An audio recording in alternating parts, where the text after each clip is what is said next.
And first of all, I want to thank all of our friends, the Democrats in the Texas legislature, for doing the right thing, coming to Washington, D.C. to really shine light on what's a very glaring topic, a very important topic in our country, and that's the eroding of voting rights. Since 1965, since the Voting Rights Act was passed in the mid-60s, we have not seen this level of retrogression in the right to people to cast their votes since that time period. And people need to do something about it, and this group is here today exactly doing that. They're doing something about it. They're standing up, and they're doing the right thing. Congressman Doggett and I are very happy to host them here at the Triangle today.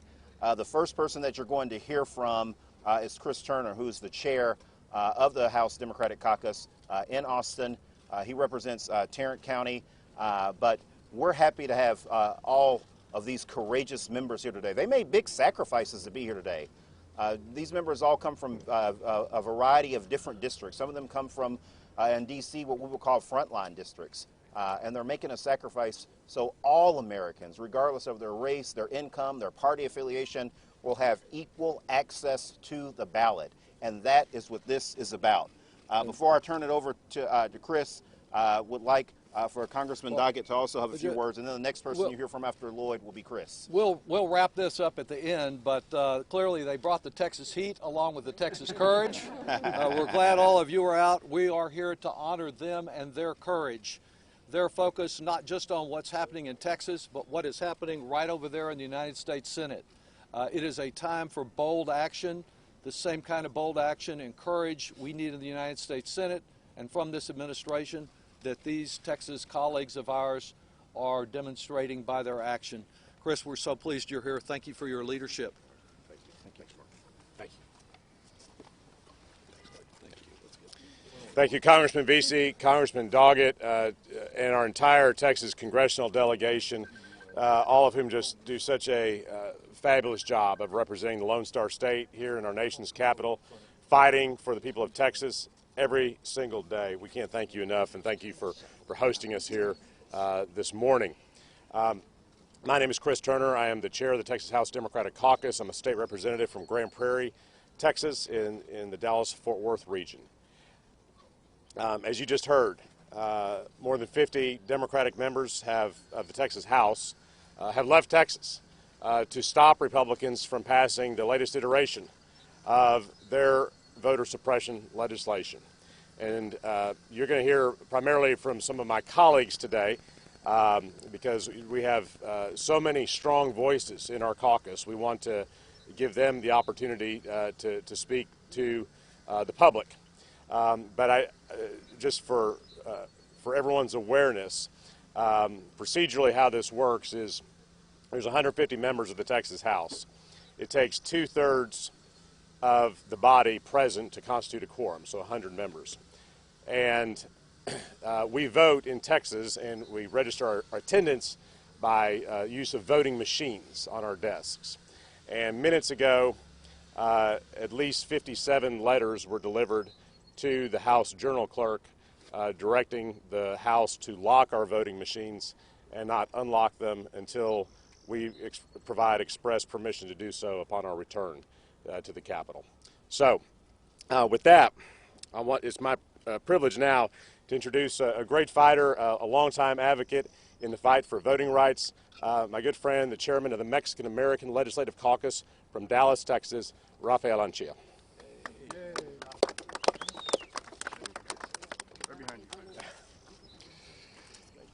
Para los medios de comunicación de habla hispana, quiero proveer unas palabras en español al inicio para no solamente reiterar lo que dijo mi colega, el presidente del grupo de demócratas, Chris Turner, pero también para platicar directamente con el público.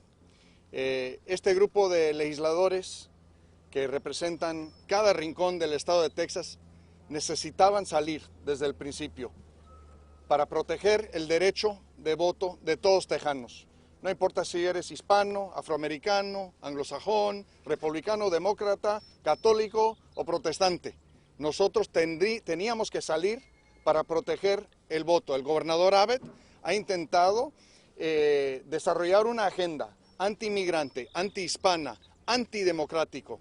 Y empezó por quitar el dinero para la Cámara de Diputados y el Senado, vetar el dinero que viene para la rama legislativa, que es algo que se ve en otros países, pero en los Estados Unidos no se ve. Es decir, un gobernador no se puede convertir en un rey. Él tiene que respetar las cortes, tiene que respetar la rama legislativa, y no lo ha hecho. Así es que al inicio de esta sesión legislativa empezó mal, empezó envenenado, y nosotros no íbamos a participar en ese proceso antidemocrático. So I also speak English, and I will offer you a few words. As the chair of the Mexican American Legislative Caucus, my name is Rafael Lanchilla. I represent Dallas, and I have the honor of representing the 40-plus members of the oldest and largest Latino Legislative Caucus in America, which is the Mexican American Legislative Caucus. And you will see prominent members of our caucus standing with me today who have fought for voting rights over the decades. I just want to offer that at the outset of this legislative session, the process was poisoned. And it was poisoned by a governor who defunded the legislative branch in violation of both our state constitution, which has very specific language about separation of powers, and also what has been developed under the jurisprudence of our U.S. Constitution. When you start the process in such a coercive way, when you say, I am going to be the absolute ruler of the state of Texas and defund the legislative branch, you have poisoned the entire process. And we, as Democrats, we were united. We said we are going to kill any undemocratic efforts in the state legislature. And if that meant leaving the state, we were going to do it. Now, you have probably looked long and hard at the legislation that has been offered just in recent times, legislation that would make it harder for Texans to exercise their freedom of vote and their right to vote. And we're not doing this for Democrats. We're doing this for Republicans. We're doing this for independents. We're doing this for North Texans and South Texans and East and West Texans. We're doing this for Catholics and Protestants. Anybody in the state of Texas who needs to exercise the right to vote should do so freely. And we are not going to buckle to the big lie in the state of Texas. The big lie that has resulted in anti-democratic legislation throughout the United States. We said no when the big lie came to the Capitol in Texas and darkened our door. We said no during the regular session, and we are saying no during the regular session. We are happy to work on bipartisan proposals that expand the right to vote, that make it easier to vote and harder to cheat in the state of Texas. But that is not what we saw even at the outset of this process, when none of the amendments offered by my colleagues were considered in committee. So we said, and we took the very difficult decision. We are not here smiling. We are not spiking the ball. We are not saying that we are happy. In fact, we are sad for democracy in the state of Texas. And we took a solemn oath to protect the Constitution of the United States and to protect the Constitution of the state of Texas. And that is why we stand united before you here today in preserving not only the democracy in Texas, but the democracy of the United States. Thank you for your time. And next, I'd like to, if she has arrived, call up the chair, or the vice chair, rather, of the House Democratic Caucus, Tony Rose. And in her absence, I would then like to call Representative Retta Bowers, my colleague from Dallas County. Welcome. Thank you, Chairman Anchia, and thank you for being here today. I used to live here in Washington, and I worked like you for the press, for PBS and WETA, and it is a proud, pleasing moment to be back here with my colleagues as a member of the Texas House. We are here in D.C., our nation's capital, because we want to protect the civil right to vote for millions of Texans. We were quite literally forced to move and leave the state of Texas. We also know that we are living right now on borrowed time in Texas. And we can't stay here indefinitely to run out the clock, to stop Republican anti-voter bills. That's why we need Congress to act now and pass the For the People Act. Texas Democrats will use everything in our power to fight back, but we need Congress to act now. And at this time, I'm going to call up.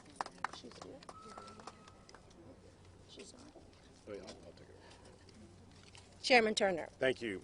Thank you, Representative Bowers, on behalf of the Texas Legislative Black Caucus and Chairman Anchia, on behalf of the Mexican American Legislative Caucus. Let me now hand it back over to our congressional leaders, Congressman Vesey and Congressman Doggett. She's coming. Actually, Tony's coming. She's walking. Yeah. Okay. Wait. I know everyone familiar with Capitol Hill knows there's security protocols, so we had a couple members get hung up, but Representative Tony Rose is approaching. Tony is a representative from Dallas. She serves as the first vice chair of the House Democratic Caucus, and she's our dear friend and a leader in our caucus, and I invite her up to speak here. Representative Tony Rose.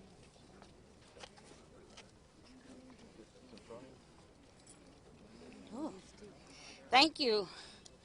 You know, Republicans have failed Texans.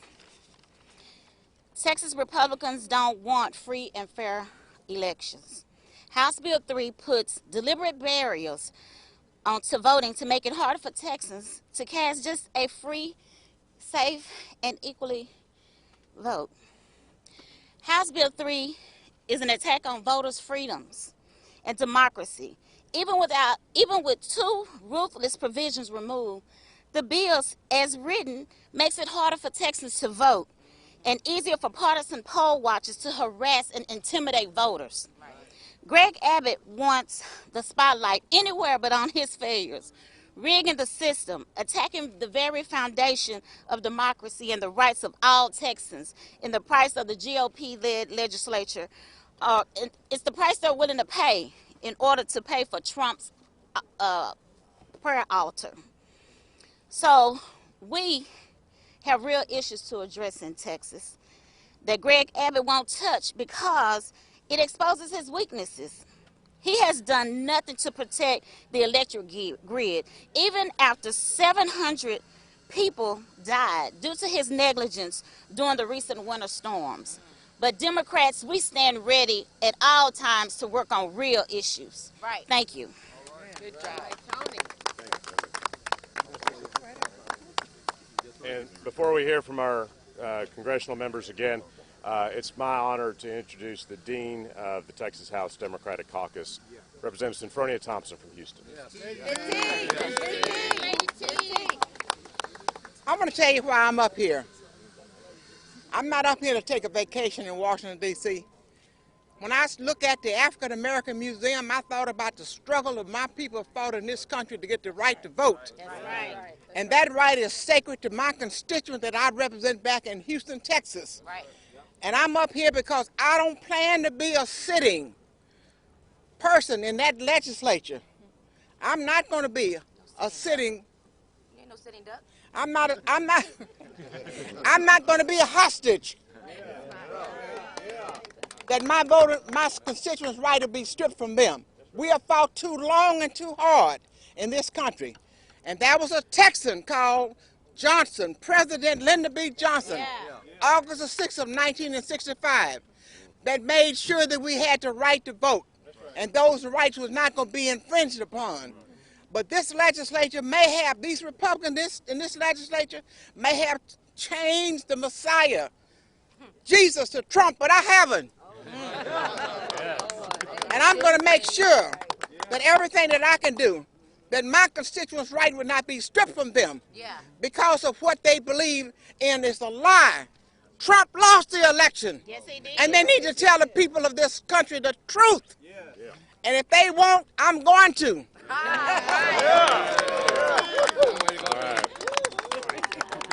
So let me hand it back to our members of Congress with the caveat that's going to be a difficult act to follow, with all due respect to Congressman Vesey and Congressman Doggett. Chris, thank you very much. Ms. Thompson, thank you very much. And You know, when I think about Ms. Thompson, she didn't really tell you her entire story. We served in the state legislature together.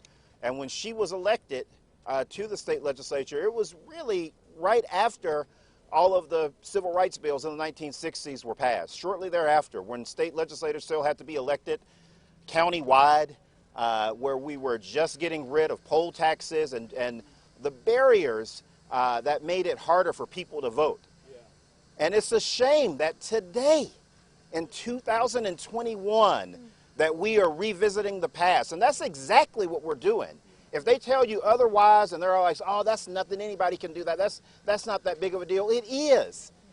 And they wouldn't be doing this if they didn't think it would have a negative outcome on particularly brown and black voters in the state of Texas and in the other states that are doing similar style legislation. That's why, as a member of Congress, I founded the Congressional Voting Rights Caucus, because you could see these things for the last 10, 15, 20 years starting to rear its ugly head again.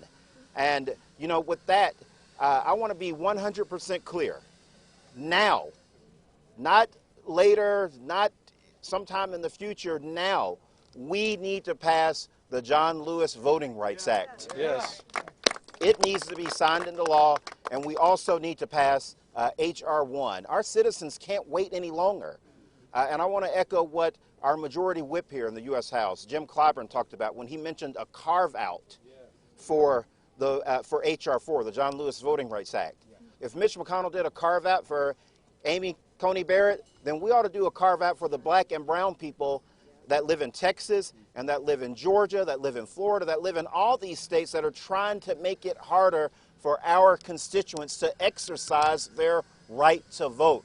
We need to get this done today. Time is of the essence. We cannot wait.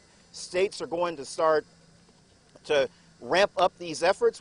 Again, Texas has called Governor Abbott has called the legislature back into session to start working on these things. You're going to see the most racist redistricting that you've seen since the Voting Rights Act outlawed things like at-large districts. And we need something to help protect the brave men and women that you see standing behind me here today that are risking so much for voting rights in this country.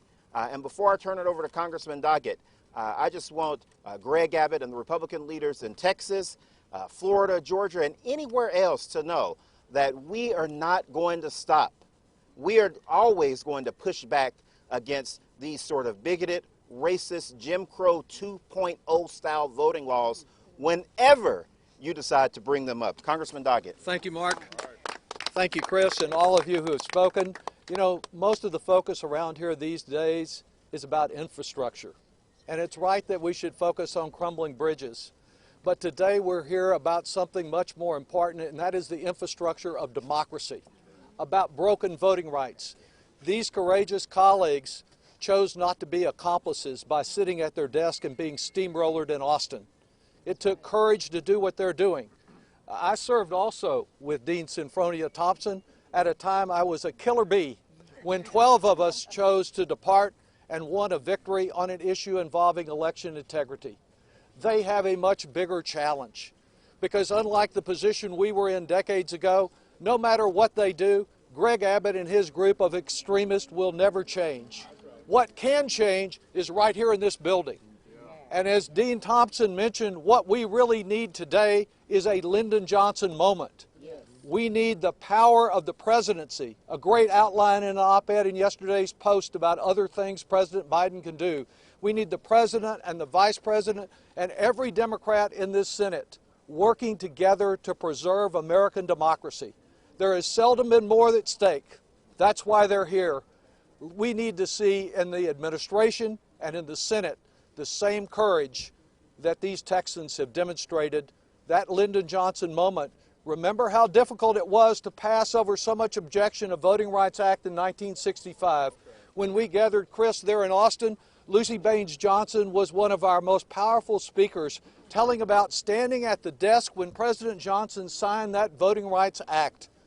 We want to be standing there when a new Voting Rights Act for this century is there, and the rights that were struggled, that so many lives were taken, so much courage was demonstrated, are preserved once again.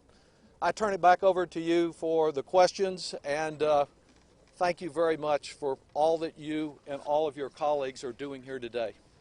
We will overcome. We will overcome. We will overcome someday. Deep in our heart, I do believe we will overcome someday. Thank you, Ms. T. Thank you, members of Congress. We'll take a few questions. You guys, a number of y'all were here a few weeks ago lobbying members of Congress to act on any of these federal voting rights legislation. The bill still didn't pass muster in the Senate. What'll be different this time? Sure. Well, democracy's hard, and we don't expect anything up here to be easy. But look, we had productive meetings a few weeks ago. Those of us who were here, as Trey Martinez-Fisher said last night, we brought some reinforcements this time. And look, after we were here, you saw all 50 Democrats in the U.S. Senate coalesce behind a version of H.R. 1. That was we're not taking credit for that necessarily, but the progress was made. Okay, and we think those discussions we had helped inform that discussion. And so now, as Congressman Doggett just said, we really want to drill down on the importance of the Democratic leader Clyburn's comments about a carve-out on the filibuster with respect to voting rights. I mean, if we can't, if they can, as Congressman Vesey just said, if you can have a carve-out for a right-wing Supreme Court justice, why can't you have a carve-out to protect the very fundamentals of our democracy? Representative Turner. Governor Abbott has already said that, or essentially made it clear that even if that ends up expiring, he's just going to call another session. So are you going to keep on doing this over and over and over again? Yeah, we know that's exactly what he's going to do. We went into this eyes wide open. We know exactly what will happen. Rick Perry did the same thing many years ago in another similar situation. So what our message is very simple. Like Chairman Anchia said a minute ago, our intent is to stay out and kill this bill this session and use the intervening time, I think 24, 25 days now, before the end of this session, to implore the folks in this building behind us to pass federal voting rights legislation to protect voters in Texas and across the country. Representative Turner, with regards to politics, you just said it's really hard, but it also takes compromises for decision. What are you prepared with the caucus to give back to say, let's get to the table and hammer this out? Oh, with respect to the Republicans in Austin? Well, the first thing that needs to happen is Governor Abbott needs to stand down on his unconstitutional veto of the legislative branch of government. Right. And we haven't talked about that a lot this morning, but this caucus is pursuing action in the Texas Supreme Court because we believe what he did is unconstitutional. So the first place to start would be for the governor to stand down on that, and then we can start talking. What is it by, what your home state senator, Senator Cornyn, called this nothing but a publicity stunt. What do you say to him and others who were saying that? You said John Cornyn said that this was a publicity stunt? Well, okay. I hadn't seen that. But I think our two U.S. senators wrote the book on publicity stunts. And what I would say to Senator Cornyn is we'd encourage him to work in a bipartisan manner, as the people of Texas elected him to do, to pass voting rights legislation to protect 30 million Texans that he says he represents. Last question. Congressman Doggett mentioned the elbow table in the White House. Are you happy with the amount that you've seen from President Biden and Vice President Harris? No. Look, a number of us had the privilege of having a very good meeting with Vice President Harris a few weeks ago, where she thanked all the Democrats in the Texas House and Senate for our strong stand against these Republican vote suppression efforts. And she reiterated her commitment and the President's commitment to continuing to do all they could. We're looking forward to seeing what the President says today in his speech on voting rights in Philadelphia. And we hope what we'll hear is an even stronger commitment and a clear plan of action as to how we can break the gridlock in the Senate and pass federal legislation immediately this summer. We have a short window here. As was previously mentioned, this session ends on August 7th, and we can't hold this tide back forever. We're buying some time. We need Congress and all of our federal leaders to use that time wisely. Thank you all very much. Great job, Chris. Is that okay? Appreciate you. Yeah, that was good.